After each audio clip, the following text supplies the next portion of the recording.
Hello guys, ito, isasali ko kasi kailangan yan guys, liitin nyo, kailangan, ayan, set up lang natin.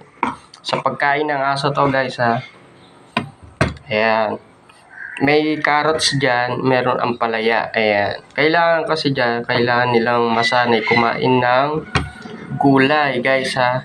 Yung aso mo, kailangan pakainin mo rin ng gulay, ayan. Mamaya, ituturo ko paano natin imimix yan dun sa pagkain niya. Ayan guys, durog na siya. Ito, durog na yung gulay natin. Ayan, yung papakain natin sa aso. Ayan. Ganyan guys Tapos guys, itong mga to, nilaga lang yan. Lalagain mo lang yan. Ayan, magano ka lang. Tapos lagyan mo lang ng konting asin para lang yung lasa niya mabawasan lang ng konti. Ayan. Ayan guys, ito yung ihahalo natin, imimix natin sa kanya. Ito yung pagkain ng aso. Ipa-plus natin yung gulay. Ito yung gulay. Mamaya guys, ihatid na natin sa kanya na may gulay na. Ayan, imimix lang natin muna siya dito guys. Kukuhanin natin yung ano niya, yung gulay. Halimbawa, kukuha tayo ng gulay. Ayan. Ihalo natin. Ayan. Para mas healthy. Kasi 6 months na yung ano natin guys, yung puppy. Kailangan talaga support natin. Kaya tiyaga-tiyaga lang guys, ayan. Hanggang sa, ayan. Ganyan magpakain guys, gulay, ayan, gulay. Ayan, tapos i-mix lang natin. I-mix lang natin, ayan o.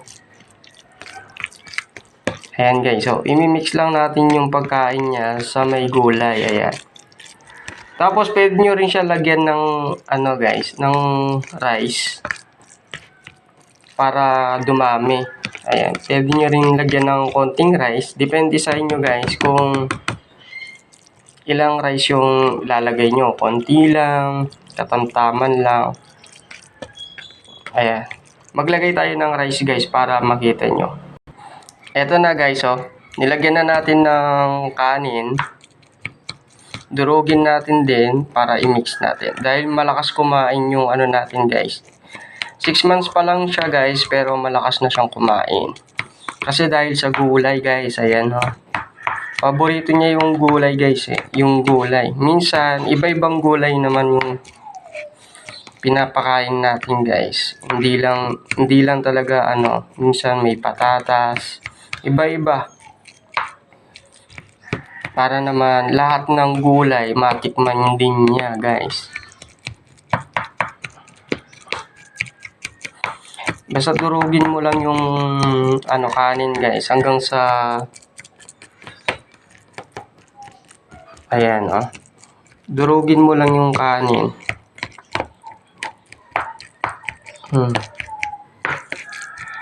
Ayan.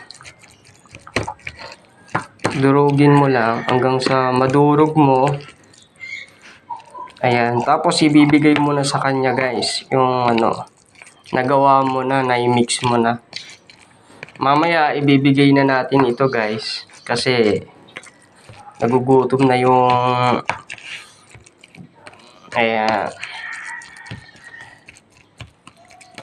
Tara guys, samahan nyo ako, bigay natin yan. Ayan guys may kanin, saka yung pagkain niya, saka inaluan ng gulay. Para at least guys, malaki yung katawan ng mga aso ninyo. Ayan. Ayan na siya guys, ilalagay na natin dito sa pagkain niya yung gulay na may pagkain niya. Ayan.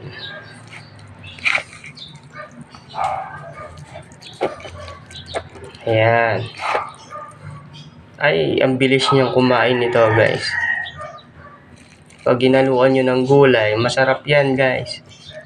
Ang iba kasi kailangan masanay lang. Sanayan nyo lang guys. Saka tiyaga-tiyaga lang. Iwain nyo lang. Ayun na Nagmamadali na siya guys. Ayan na, eto na guys yung minix natin sa kanya. Ito yung pagkain ng aso na may gulay. Ayan, vegetable guys. Kita nyo naman, ayan. Ayan na siya guys, oh. Diba? Ang lakas niyang kumain guys, oh. Oh, kita niyo naman yan. Diba? Basta gulay guys. Ayan. I-mix nyo lang yan gulay. Ayan. Sanayin nyo lang siya. Kakainin niya yan guys. Yan, oh. Diba? Kaya tsaga-tsaga lang. Liitin nyo lang guys kasi hindi niya makakain yung buo. Hindi niya kakainin yun kasi ayan. Kailangan liitin nyo lang, tsaga-tsaga lang. Ayan.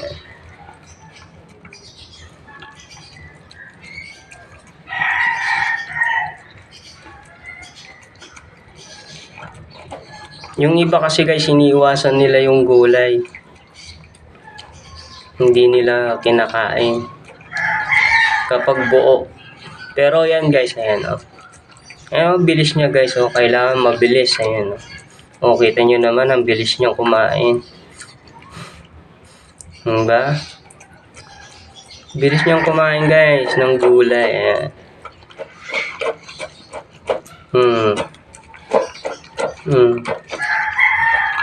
Ayan. Kailangan guys masanay lang sila. Ayan, para at least. Ayan, oh. Sarap guys. Sarap niyan. Diba na may gulay. Ayan pa, oh, guys, oh. Talagang uubusin niya yan guys. Minsan nakakaapat siya. Ayan.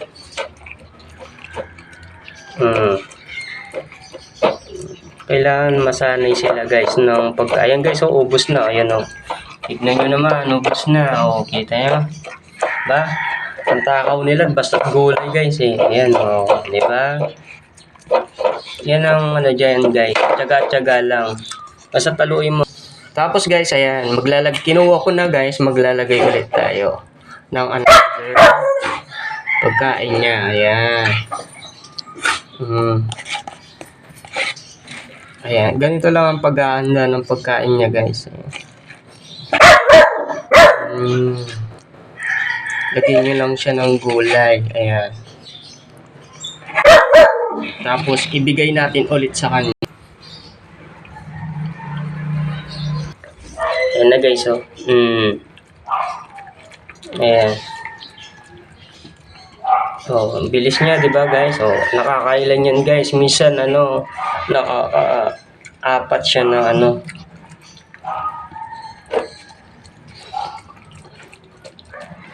Ang lakas niya, di ba? Basta't may gulay guys. Gulay lang ang iano mo sa kanya, kakainin niya. Ayan, talagang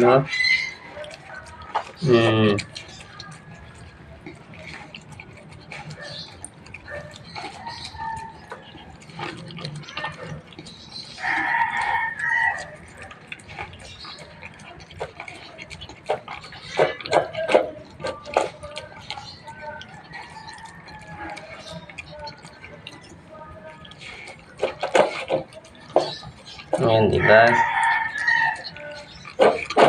Bilis niya yan guys, oh. Nakakailan yan guys. Minsan nakakalima. Naghahanap pa siya. Pero wag lang sobra guys, ha. Dapat depende lang yan guys, ha.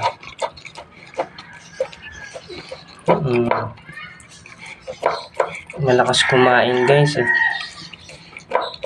Malakas kumain ng gulay,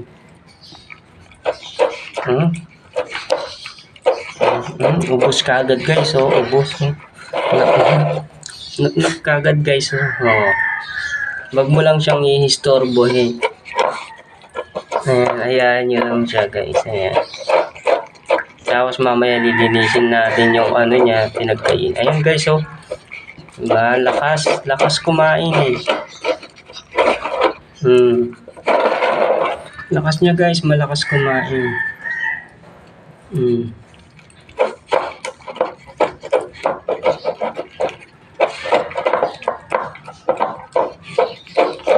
Wala na guys, so iingi pa niyan guys. Ayan, oh, wala na. Ito na lang guys yung natira, oh. Pangatlo na yan guys, oh. Diba? Ang lakas niya guys, ang lakas. Ang lakas niya manggulay, eh.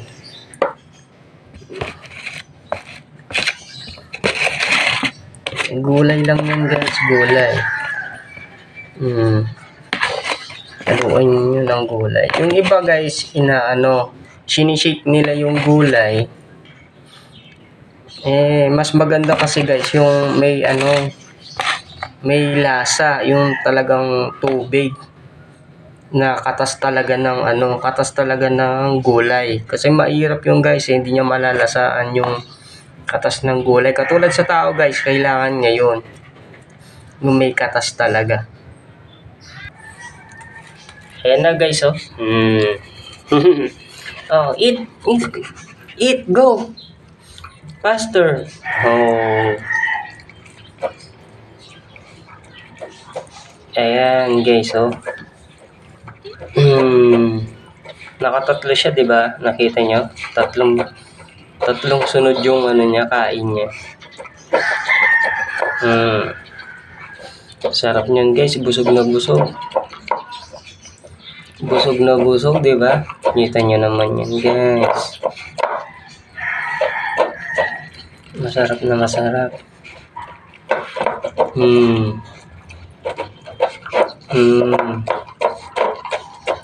Gulay, guys. Ayan, gulay. Vegetable. Ayan, guys. Oops. Eat, go. Go, eat. Eat. Pag nai-istorbo kasi siya guys, hindi titigil siya pero babalik ulit. Ayan. Ayan siya. Ayan siya guys, naubos na. Guys, wala na. Wala na. Empty na guys. Ayun. Gusto niya pa guys, oh. Gusto niya pa. Naghahanap pa siya. Ayun guys, oh. It's empty. Ayan guys, oh. Konti na lang.